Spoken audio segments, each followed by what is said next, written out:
aujourd'hui le 14, mais nous étions déjà rassemblés le 1er décembre pour les mêmes questions, à savoir la question des salaires, la question des pensions, les questions de la protection sociale. Depuis des décennies, le niveau de vie des salariés, des privés d'emploi, des retraités se dégrade. La préoccupation grandissante d'une majorité de la population est importante. Elle est importante et effectivement, la préoccupation première, c'est de savoir tout simplement comment on peut finir ces fins de mois. L'écart se creuse de plus en plus entre la majorité de la population et les plus riches, pour lesquels le gouvernement a des égards sans limite. Suppression de l'ISF, baisse des cotisations sociales et crédit d'impôt, CICE, etc.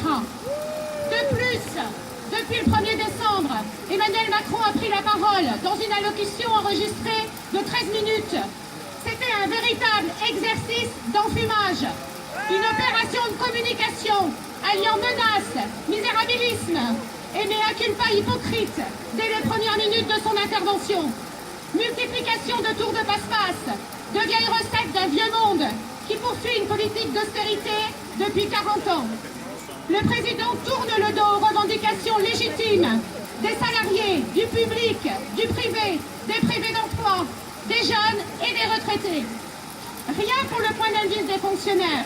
Au contraire, de graves menaces sur les services publics. Rien pour les jeunes qui subissent des violences et une répression inacceptable. L'inégalité d'accès aux études demeure la règle. Rien sur les salaires et la reconnaissance des qualifications et de l'expérience professionnelle. Rien sur la justice sociale et rien sur l'ISF et le CICE. Rien sur la justice fiscale, je viens de le dire. Rien pour l'augmentation du SMIC. Ne nous trompons pas. Les 100 € pour les travailleurs payés au SMIC, sans 1 € pour l'employeur, ne sont qu'une anticipation de l'augmentation de la prime d'activité, déjà prévue dans le budget du gouvernement. Rien pour la revalorisation des pensions à 0,3%, alors que l'inflation va dépasser les 2% en 2019. Rien pour les privés d'emploi, mais au contraire, la poursuite de la remise en cause de leur indemnisation.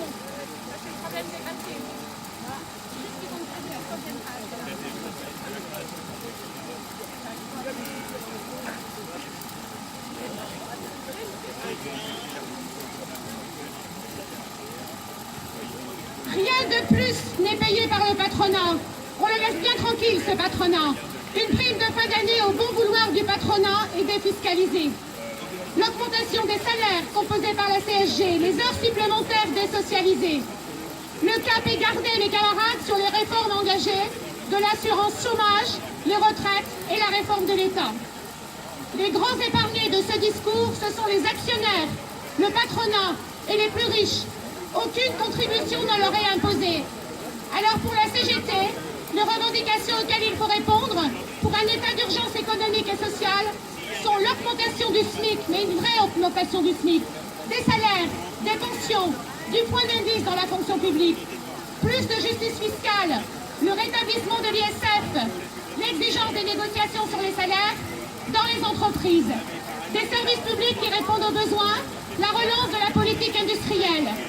Au final, un discours pour rien pour celles et ceux qui ont du mal à vivre au quotidien. Alors la CGT, nous sommes en intersyndicale aujourd'hui avec FO et la FSU, appelle à toute mobilisation et on ne va pas lâcher les camarades pour finalement gagner. Merci à vous et je donne la parole à une camarade de l'hôpital du CHU.